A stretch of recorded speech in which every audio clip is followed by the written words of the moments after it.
Left and right hand seat ആണോ? ഇരിക്കൂ, ഇരുന്ന് സംസാരിക്കാം. രാവിലെ എന്തായിരുന്നു? വെള്ളയപ്പം റോസ്റ്റും. അതല്ല, രാവിലെ വലിയ ബിസി.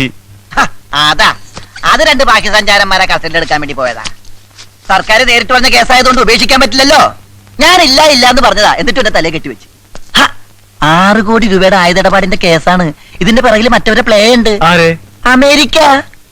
പിന്നൊരു കാര്യം, വളരെ സീക്രട്ട് ആയതുകൊണ്ടാണ്. ഇല്ലെങ്കിൽ ഞാൻ കുറെ കാര്യങ്ങൾ പറഞ്ഞു തന്നെ. അല്ല, താമന്ന കാര്യം പറഞ്ഞില്ലല്ലോ. വളരെ പ്രധാനപ്പെട്ട ഒരു കാര്യം എനിക്ക് തന്നോട് സംസാരിക്കാനുണ്ട്. Tell me truth. എനിക്കൊരു ആത്മാർത്ഥ സുഹൃത്തുണ്ട്, വൺ മിസ്റ്റർ രാജീവ് മേനോൻ. പുള്ളിക്കാരനും ഭാര്യയുമായി ചില അഭിപ്രായ വ്യത്യാസങ്ങളും പ്രശ്നങ്ങളൊക്കെ ഉണ്ടായി. അവർക്കൊരു കുട്ടിയുണ്ട്. ഒടുവിൽ കുടുംബ കോടതി ഇടപെട്ട് കുട്ടിയെ അമ്മയ്ക്ക് വിട്ടുകൊടുത്തു. ഇപ്പോൾ ആ കുട്ടിയെ കാണാനില്ല. Child missing. അപ്പോ ബേബീസ് ഡേ ഔട്ടിന്റെ കാസറ്റ് കാണേണ്ടിയിരിക്കുന്നു. ഈ കുട്ടി എവിടെ ഉണ്ടെങ്കിലും അത് കണ്ടുപിടിക്കേണ്ട ചുമതല തന്നെ ഏൽപ്പിക്കാനാണ് ഞാൻ വന്നത്.